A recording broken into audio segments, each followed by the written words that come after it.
വാർദ്ധക്യത്തെക്കുറിച്ച് മിക്ക ഫിറ്റ്നസ് ഉപദേശങ്ങളും പൂർണ്ണമായും തെറ്റായി പറയുന്ന ഒരു കാര്യമുണ്ട്. നിങ്ങൾക്ക് 50 വയസ്സിന് മുകളിൽ പ്രായമുണ്ടെങ്കിൽ നിങ്ങൾ സജീവമായി തുടർന്നിട്ടും നിങ്ങളുടെ ഗ്ലൂട്ടുകൾ അഥവാ ബട്ടക്സ് മസിൽ പരന്നുപോയാൽ പ്രശ്നം നിങ്ങളുടെ പ്രായമല്ല, തീർച്ചയായും അത് സ്ക്വാറ്റുകളുടെ അഭാവവുമല്ല, അത് നിങ്ങളുടെ പെൽവിസ് ആണ്. ഇന്ന് 50 വയസ്സിനു ശേഷം ഗ്ലൂട്ട് ലോസിൻ്റെ മൂലകാരണം പരിഹരിക്കുന്ന 3 മൂവ്മെൻറ്റ്സ് ഞാൻ നിങ്ങൾക്ക് കാണിച്ചു തരാം. ജിമ്മില്ല, ഉപകരണങ്ങളില്ല, ശരിയായ ക്രമത്തിൽ ശരിയായ ചലനങ്ങൾ മാത്രം. വ്യായാമങ്ങളിലേക്ക് കടക്കുന്നതിന് മുമ്പ് ഞാൻ നിങ്ങൾക്ക് ഒരു കാര്യം കാണിച്ചു തരാം.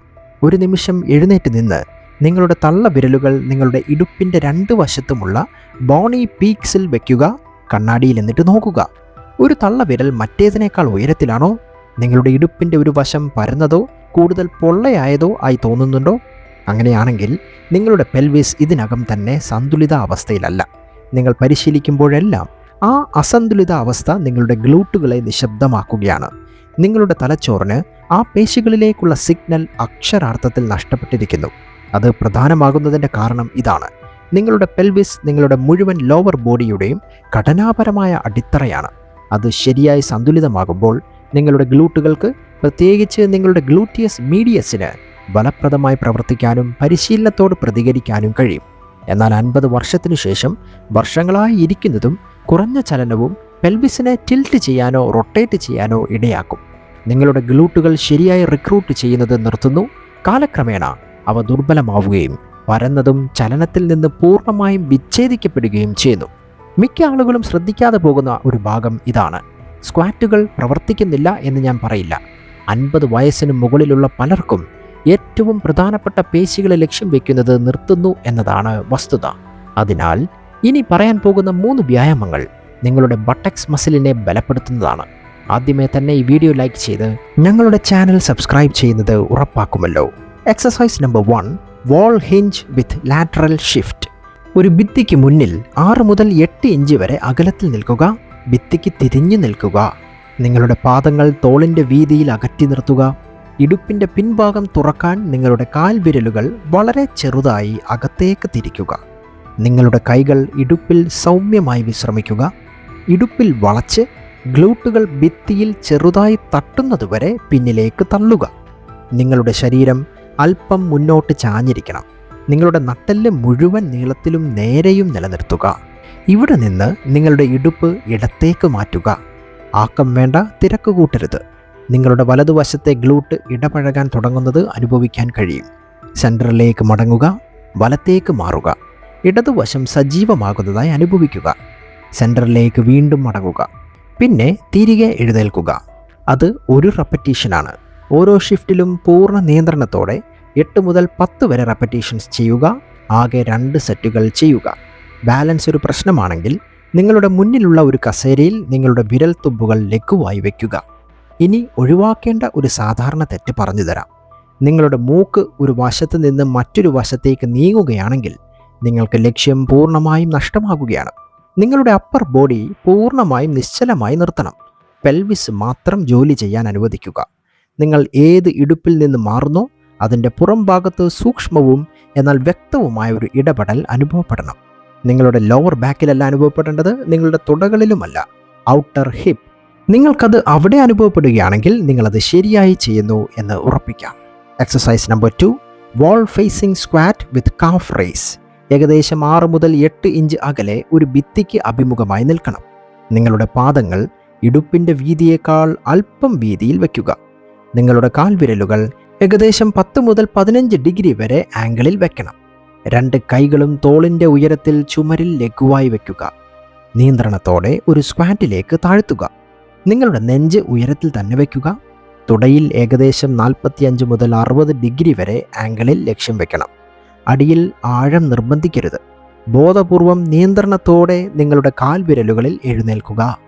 കാഫ് റേസിൻ്റെ ടോപ്പിൽ 1 മുതൽ 2 സെക്കൻഡ് വരെ നിങ്ങളവിടെ പിടിച്ചു വയ്ക്കണം. നിങ്ങളുടെ ഹീൽസ് പിന്നിലേക്ക് താഴ്ത്തുക. തുടർന്ന് നിങ്ങളുടെ കാലുകളിലൂടെ അമർത്തി നിൽക്കുക. 2 മുതൽ 3 വരെ സെറ്റുകൾക്ക് 10 മുതൽ 10 വരെ റെപ്പറ്റീഷൻസ് നിങ്ങൾക്ക് നടത്താം. നിങ്ങളുടെ കാൽമുട്ടുകൾ സൗമ്യമായി പുറത്തേക്ക് അമർത്തിപ്പിടിക്കുക. അതാണ് ഗ്ലൂട്ടിയസ് മീഡിയസിനെ സജീവമാക്കി പ്രവർത്തിക്കാൻ സഹായിക്കുന്നത്. ഒഴിവാക്കേണ്ട മറ്റൊരു സാധാരണ തെറ്റ് പറയാം. നിങ്ങളുടെ മുഖമോ കാൽമുട്ടുകളോ ചുമരുമായി സമ്പർക്കം പുലർത്താൻ അനുവദിക്കരുത്. അങ്ങനെ സംഭവിക്കുകയാണെങ്കിൽ നിങ്ങൾ വളരെ അടുത്താണ്, അല്ലെങ്കിൽ നിങ്ങൾ മുന്നോട്ട് വീഴുകയാണ്. അല്പം പിന്നോട്ട് മാറി നിങ്ങളുടെ നെഞ്ച് ഉയരത്തിൽ നിലനിർത്തുന്നതിൽ ശ്രദ്ധ കേന്ദ്രീകരിക്കുക. പ്രാഥമിക ശ്രമം ഇടുപ്പിൻ്റെയും ഔട്ടർ ഗ്ലൂട്ടുകളുടെയും പിൻഭാഗത്താണ് അനുഭവിക്കേണ്ടത്, കാൽമുട്ടുകളിലല്ല, ലോവർ ബാക്കിലുമല്ല.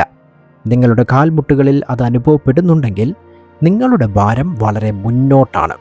മിക്ക ആളുകൾക്കും മനസ്സിലാകാത്ത ഒരു കാര്യം ഇതാണ്: നിങ്ങൾ ഒരു ഭിത്തിയുടെ സഹായമില്ലാതെ കുനിഞ്ഞിരിക്കുമ്പോൾ നിങ്ങളുടെ ശരീരം സ്വന്തം ഭാരം സന്തുലിതമാക്കാൻ സഹജമായി മുന്നോട്ട് ചായുന്നു. ആ മുന്നോട്ടുള്ള മാറ്റം ലോഡ് നേരിട്ട് നിങ്ങളുടെ കാൽമുട്ടുകളിലേക്ക് മാറ്റുന്നു. ഇത് യാന്ത്രികമായി സംഭവിക്കുന്നു.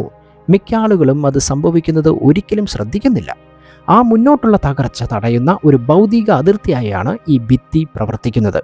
നിങ്ങളുടെ കാൽമുട്ടുകൾ ജോലി മോഷ്ടിക്കാൻ അനുവദിക്കുന്നതിന് പകരം ലോഡ് നിങ്ങളുടെ ഗ്ലൂട്ടുകളിലേക്ക് നിർബന്ധിക്കുന്നു. Journal of ageing and physical ആക്ടിവിറ്റിയിൽ 2022 നടത്തിയ ഒരു പഠനത്തിൽ അധിക ഭാരമില്ലാതെ പോലും 60 വയസ്സിന് മുകളിലുള്ള മുതിർന്നവരിൽ സംയോജിത ലോവർ ബോഡി മൂവ്മെൻറ്റ്സ് മസിൽസിൻ്റെ ടോണും വീഴ്ചയുടെ പ്രതിരോധശേഷിയും മെച്ചപ്പെടുത്തി എന്ന് കണ്ടെത്തി. Exercise number 3, standing hip abduction with pelvic control. ഒരു ചുമരിനോ ബലമുള്ള കസേരയ്ക്കോ സമീപം നിൽക്കൂ. ഒരു കൈ അതിൽ ചെറുതായി വിശ്രമിക്കണം. നിങ്ങളുടെ പാദങ്ങൾ ഇടുപ്പിൻ്റെ വീതിയിൽ അകറ്റി നിർത്തുക. ഇരുവശത്തേക്കും ചാരാതെ ഉയരത്തിൽ നിൽക്കുക. ഉയർത്തുന്നതിന് മുമ്പ് നിങ്ങളുടെ അടിവയർ സൗമ്യമായ അകത്തേക്ക് വലിക്കുക. ബലകരമായ ബ്രേസ് അല്ല, നിങ്ങളുടെ പെൽവിസ് സ്ഥാനത്ത് ഉറപ്പിക്കുന്നതിനുള്ള ഒരു നേരിയ മനഃപൂർവ്വമായ ഇടപെടലാണ് ഉദ്ദേശിക്കുന്നത്. നിങ്ങളുടെ ഔട്ടർ ലെഗ് പതുക്കെ വശത്തേക്ക് ഉയർത്തുക. നിങ്ങളുടെ കാൽ വളയ്ക്കുകയോ ന്യൂട്രലായി വയ്ക്കുകയോ ചെയ്യാം. ഇടുപ്പിൻ്റെ ഉയരത്തിലേക്ക് മാത്രം ഉയർത്തുക. മുകളിൽ ഒരു സെക്കൻഡ് താൽക്കാലികമായി പിടിച്ചു വയ്ക്കുക. തുടർന്ന് പൂർണ്ണവും തിരക്കില്ലാത്തതുമായ നിയന്ത്രണത്തോടെ താഴ്ത്തുക.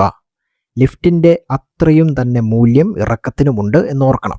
2-3 സെറ്റുകൾക്ക് ഒരു വശത്ത് 10 മുതൽ 12 വരെ റെപ്പിറ്റേഷൻസ് നടത്തുക. ഇനി ഒഴിവാക്കേണ്ട പൊതുവായ തെറ്റ് പറയാം: ഉയരത്തിന് മുൻഗണന നൽകരുത്. നിങ്ങൾ ഉയർത്തുമ്പോൾ നിങ്ങളുടെ ശരീരം വശത്തേക്ക് ചെരിഞ്ഞാൽ നിങ്ങളുടെ ലോവർ ബാക്ക് ഇതിനകം ഏറ്റെടുത്തിട്ടുണ്ട്. കാൽ താഴ്ത്തുക. നിങ്ങളുടെ പോസ്റ്റർ റീസെറ്റ് ചെയ്യുക. തുടരുന്നതിന് മുമ്പ് നിയന്ത്രണം വീണ്ടെടുക്കുക.